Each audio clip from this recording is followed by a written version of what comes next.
Welcome to today's talk on what my PSA should be after radical prostatectomy to treat your prostate cancer. This talk is part of the Dana-Farber Brigham Radiation Oncology Department's Virtual Prostate Cancer Clinics series on what my PSA should be after treatment. Today's discussion will cover what a PSA should be after a radical prostatectomy, the difference between the types of PSA lab tests, what PSA level is concerning for cancer recurrence, and when additional treatment may be recommended.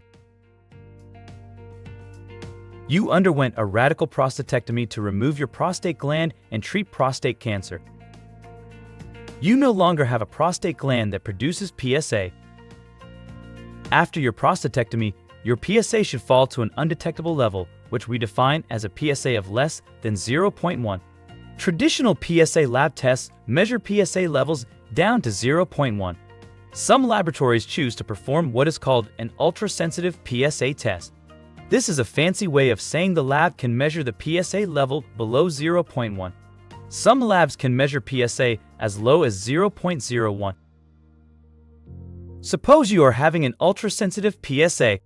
In that case, we need you to remember that some non-cancerous and non-prostate tissues produce tiny amounts of PSA. Specifically, these tissues include the urethral glands, the lining of the urethra and the bulbourethral glands.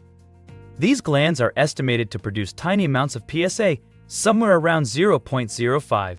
If your PSA is 0.01 to 0.05, most prostate cancer clinicians consider these PSA levels as undetectable.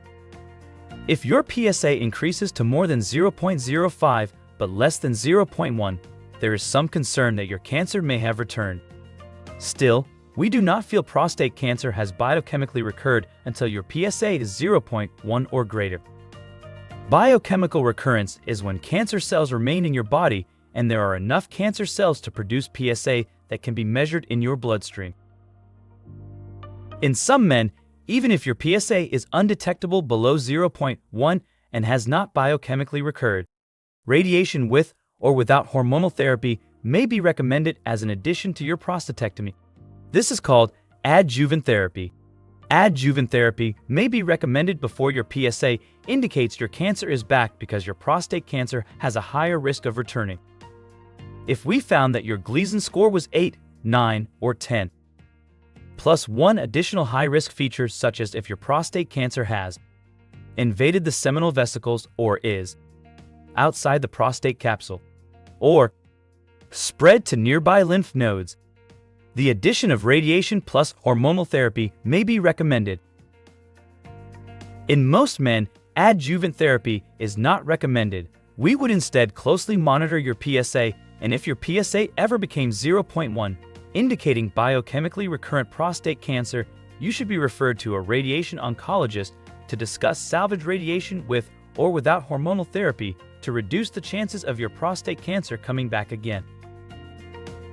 Thank you for watching the Virtual Prostate Cancer Clinics educational series on what my PSA should be after treatment. This video covered what the PSA should be after having had a radical prostatectomy. Today's discussion may not address your exact situation, but we hope you now better understand post-prostatectomy PSA levels. If you have any questions or comments, don't hesitate to get in touch with Rich Boyajian, a nurse practitioner in the Virtual Prostate Cancer Clinic in the Dana-Farber Brigham Cancer Center's Department of Radiation Oncology. His email address is below.